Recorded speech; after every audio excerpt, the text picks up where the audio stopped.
खूबी और खामी दोनों ही होती है हर इंसान में। खूबी और खामी दोनों ही होती है हर इंसान में। जो तलाशता है उसे खामी मिल जाती है, जो तराशता है उसे खूबी मिल जाती है।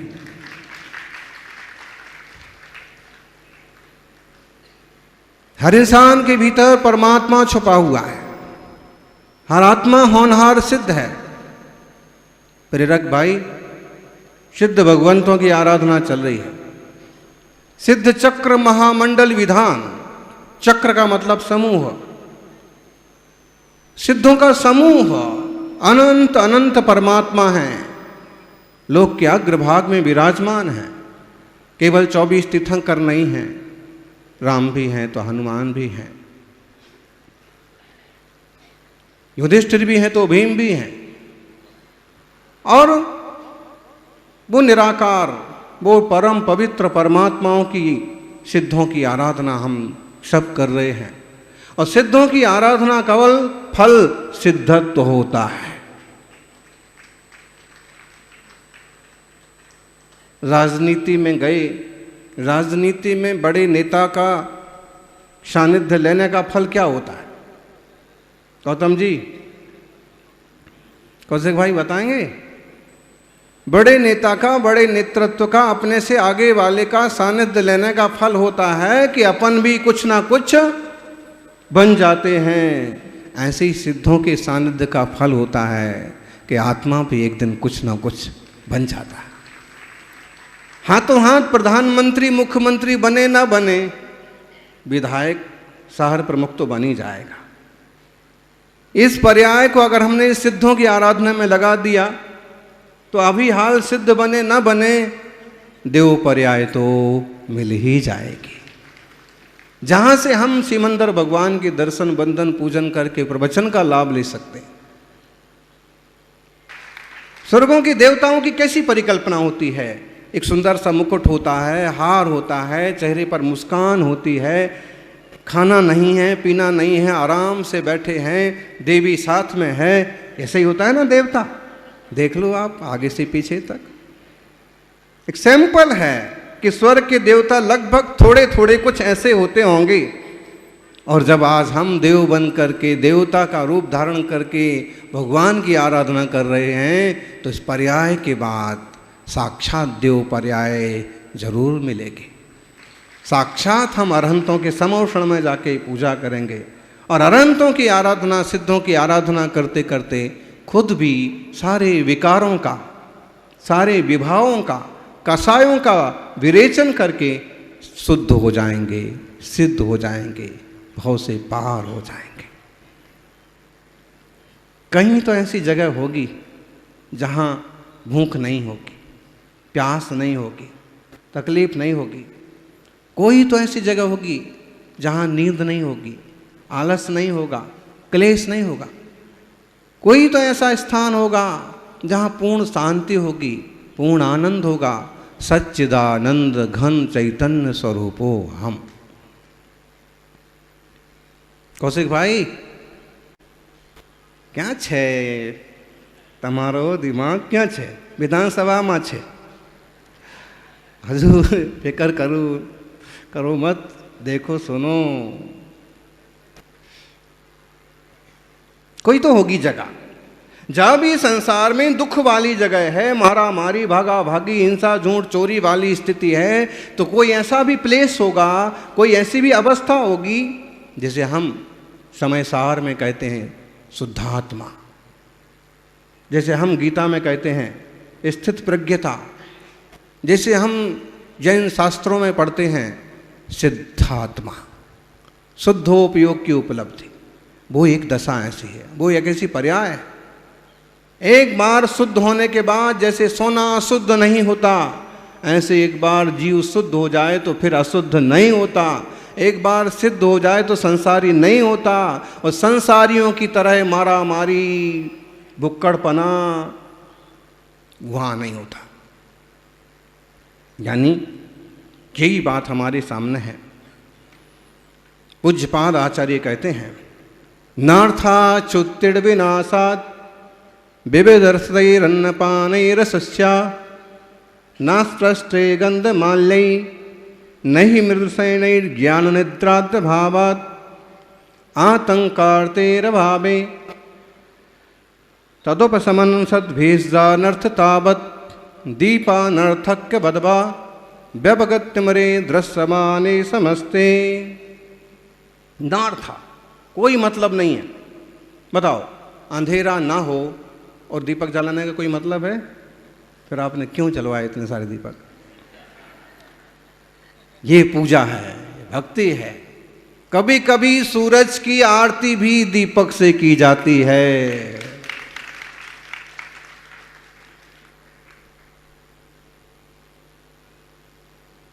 दीपार्चिसा किम तपनो न पूज्या, ये संस्कृत का श्लोक बोला है हमने। प्राकृत तो आती ही है बीच बीच में, शुरुआत ही नमो जिणानम से हुई। क्या दीपक से तपन की, सूरज की पूजा नहीं होती है? होती है। ऐसे ही पूजा के दीप हैं, लेकिन हमने ये दीपक अंधेरे भगाने के लिए नहीं जलाए हैं। ये दीपक हमने अपने भीतर का अज्ञान अंधेरा भाग जाए इसलिए जलाए। इसलिए श्रद्धा से, भक्ति से भेंट किए हैं कि भगवान ही बाहर का जलता हुआ दीपक जैसे लाइट करता है, वैसे आपकी कृपा से मेरे भीतर भी अथाह ज्ञान का उजास हो जाए। तो नार्था, कोई मतलब नहीं है। जब आप मंडप में पहुंच गए हैं तो अब गाड़ी का कोई औचित्य नहीं रह गया।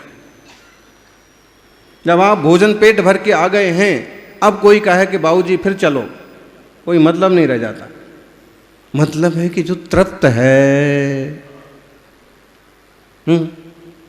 आप विधायक बन गए, अब फिर कोई कहे कि अब टिकट ले लो, और अभी तो बन ही गया, अब अगले बार के टिकट की बात करो। आप सक्सेस हो गए हो, फिर कोई कहे। मतलब है कि जो पूरी तरह से संतुष्ट है, सक्सेस है, उसके लिए किसी और के सहारे की जरूरत नहीं होती। ऐसे ही सिद्ध भगवान को भूख प्यास नहीं है तो उनको भोजन की भी जरूरत नहीं है। भगवान कौन सा भोजन करते हैं? गौतम जी कौन सा भोजन करते हैं? यहां लोग लगाते हैं भोग, आप देखेंगे 56 भोग लगाते हैं, कहीं कहीं, कहीं कहीं चूरमा का, कहीं कहीं अलग अलग तरह की मान्यताएं हैं लोगों की। और आप भी यहाँ कुछ नहीं तो गोला चढ़ाते हैं, नैवेद्य के रूप में चढ़ाते हैं। तो भगवान को जरूरत नहीं है, वो तृप्त हैं, परिपूर्ण हैं। हमारी भक्ति है, हमारा भूख प्यास मिट जाए। नास्पृष्ट गंध माल्यई, किसी तरह की असुचिता नहीं है, इसलिए इत्र फुलेल की भी सिद्धों को कोई जरूरत नहीं। शरीर ही नहीं है, निराकार हैं, अमूर्त हैं, शुद्ध चैतन्य घन हैं। अंततः सारी संस्कृतियां यही तो कहती हैं कि ईश्वर कैसा है, बोले निराकार है। फिर कोई उसका आकार शिवपिंडी की तरह बताता है, फिर कोई उसका निराकार सिद्धों की ऐसी आकृति जैसे यहाँ विराजमान है ऐसे बताता है। तो अंततः अंतिम शरीर प्रमाण इस प्रकार से आत्म प्रदेश हैं। बाकी उन्हें कोई सोना पड़ता हो,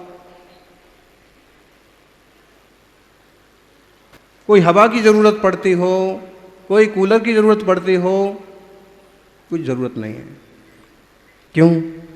ना तो उन्हें थकावट है, ना नींद है, ना किसी तरह का क्लेश है। ऐसे सिद्ध शुद्ध हो गए ना। शुद्ध होने के बाद जब कर्मों से, नो कर्म से, तन से, मन से भी नाता टूट गया, तो शुद्ध आत्मा, शुद्ध परमात्मा किसी तरह की बीमारी से भी ग्रसित नहीं होते हैं। अरे यहाँ सादा योग करने वाले लोग बीमार नहीं पड़ते हैं, लेकिन जिनने सारी योगों को ही खत्म कर दिया, मन वचन काय रूप तीनों योगों से ही मुक्त हो गए, अयोग हो गए, अब उन्हें कौन सी बीमारी होगी? कोई बीमारी नहीं है, कोई औषध की जरूरत नहीं है। ऐसी परम पवित्र दशा है सिद्धों की। उसके पहले की दशा अरहंत, उसके पहले आचार्य, उसके पहले उपाध्याय, उसके पहले मुनि। और आपका सौभाग्य है कि एक साथ इतने सारे मुनि यहाँ देखने को मिल रहे हैं। तपस्या करते करते ये भी कब सिद्ध हो जाएंगे अहमदाबाद वालों, जैसे कब बिहार कर जाएंगे पता नहीं पड़ेगा, वैसे कब सिद्ध हो जाएंगे।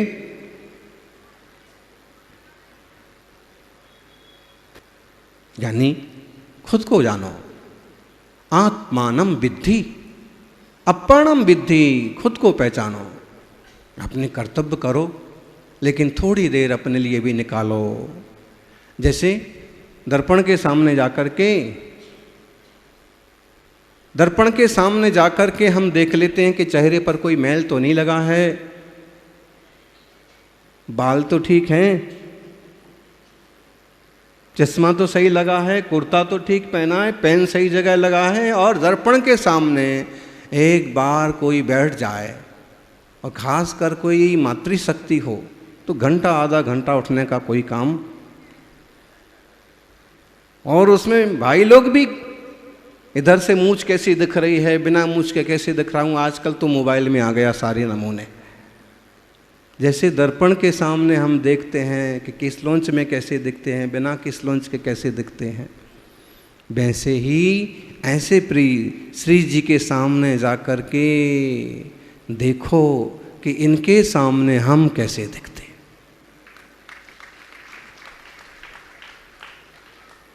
त्रिलोकीनाथ,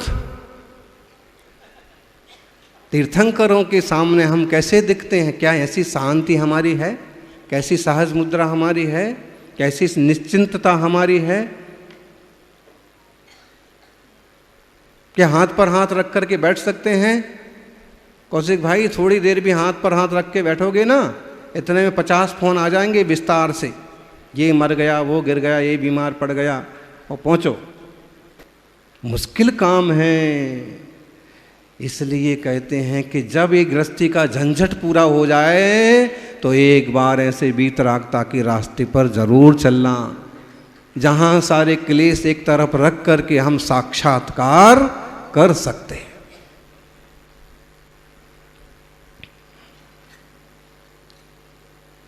आपकी रोजमर्रा की जिंदगी भी तो एक अच्छी हो, व्यवस्थित हो, वो चीज भी यहां मिलती है। भगवान कहते हैं कि ऐसे चुप बैठो, जितना जरूरी है कम बोलो, काम का बोलो, ऐसे आंख करो, बंद करो, जितना ज्यादा देखोगे उतना ज्यादा भौंकोगे, ना देखो ना दर्राओ। आंख खोलते विष चढ़े, श्रीमद जी का एक सूत्र था, उस पर दोहा है, आंख खोलते विष चढ़े, पग धरते ही पाप, सिर पर बैठा काल है, चेत चेत रे आप। चेत जाओ। आंख खोलते हैं तो झंझट पैदा होता है, ये आदमी यहाँ कैसे आ गया, झंझट पैदा होता है। आंख खोलते हैं तो क्लेश पैदा होता है, ये जो है मतलब ये कैसा मुंह बना के आया है, ये तो मेरे को बड़ी बड़ी आंखें दिखा रहा है। आंख खोलते हैं तो कहीं ना कहीं एक्शन रिएक्शन, राग या द्वेष होता है। इसलिए आंखें कैसी हों, आपको खोलना पड़े खोलो, लेकिन हमेशा मजनू की तरह खोल के मत बैठे रहो। पग धरते ही पाप, जितना जरूरी है उतना चलो। अभी बिना क्या बोलते हैं, बोलो ज्ञानी, बिना पैसे की आपत्ति, सारे झंझटों की जड़। ऐसे अच्छे शांति से बैठे प्रवचन सुन रहे थे, उधर से वो डिब्बा हिलने लगा, हिलो हिलो, और हिलो हिलो होता है तो आदमी ऊपर से नीचे तक पूरे हिल जाता है। वो तो कुर्सी पर बैठना मजबूरी है, नहीं तो यहाँ से वहाँ तक हिलते, वहाँ से वहाँ तक हिलते। संसार ऐसे चलता है ज्ञानी, लेकिन क्या हमें संसारी बने रहना? क्या इसमें हमें खुशी मिल जाएंगी सारी? ये सब चीज़ें पाकर के कितने लोग खुश हो गए।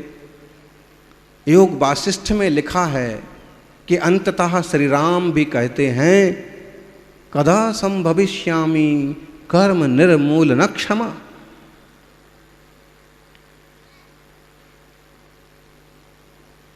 एकाकी निष्प्रहा शांता। एकाकी, मुनियों को तो शहरों में आना एक तरह की मजबूरी है, नहीं तो एकाकी निष्प्रहा शांतहा कैसे होते हैं? अकेले बैठे हैं जंगल में, पेड़ के नीचे, गिरनार के पर्वत पर, तारंगा के डर के पर्वत पर, शिखर जी के पर्वत पर, एकाकी निष्प्रहा, कुछ नहीं चाहिए। चाह गई चिंता गई मनुआ बेपरवाह, जिनको कछु ना चाहिए बेसाहन के साह। असली साह कौन है? बोलो गौतम शाह। बोले अमित शाह। अरे भाई, वो भी अपना कर्तव्य कर रहे हैं। असली साह तो जो शुद्ध हो गए, सिद्ध हो गए परमात्मा, जिन्हें कुछ नहीं चाहिए। अमित भाई को भी चाहिए तो बिहार का चक्कर लगा रहे, हर रोज इधर से इधर, उधर से उधर। जिनको कुछ नहीं चाहिए कैसे बैठेंगे? भाई जिस भूमिका में हो, भूमिका के साथ न्याय तो करना पड़ेगा, चक्कर तो लगाना पड़ेगा, और नहीं लगाने हैं, कर्तव्य पूरा हो जाए तभी तो तीर्थंकरों ने राज किया, योग्य पुत्रों की उत्पत्ति की। अभी सुन रहे थे ना, ऋषभ देव भाई बोले हैं, ऋषभ देव के पुत्र भरत, भरत बने चक्रवर्ती और उनके नाम से पड़ा देश का नाम भारत। तो राजा ऋषभ देव ने भी विवाह किया था, अपने कर्तव्य निभाए थे, निभाओ, लेकिन उसी में मत रह जाओ। मौका मिलते ही आगे की पीढ़ी को सौंपो और कल्याण के मार्ग पर लग जाओ। गैरों की नजर में उठने के लिए लोग अपनों को गिरा देते हैं। गैरों की नजर में उठने के लिए लोग अपनों को गिरा देते हैं, फिर नतीजा ये होता है कि गैर तो अपने बनते नहीं, लेकिन अपने भी गैर हो जाते हैं। बहुत सारे किस्से हैं, आप देख लो। प्रेमी से मिल करके प्रेमिका ने अपने पति का कत्ल किया। किस्से पढ़ो आजकल, सुनो। आजकल ये मनोरंजन हो गया, पहले ये संकट माना जाता था, आजकल ये। अब क्या हुआ? पति भी मरा, प्रेमी भी जेल में, तू भी जेल में। ध्यान रखिए, परिवार आपका है, समाज आपका है, मंदिर तीर्थ आपका है। अगर आपस में इस तरह की कोई लापरवाही हो गई,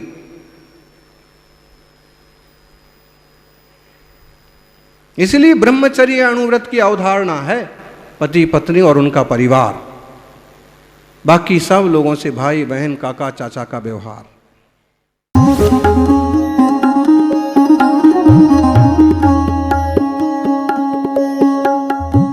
जिनकी आभा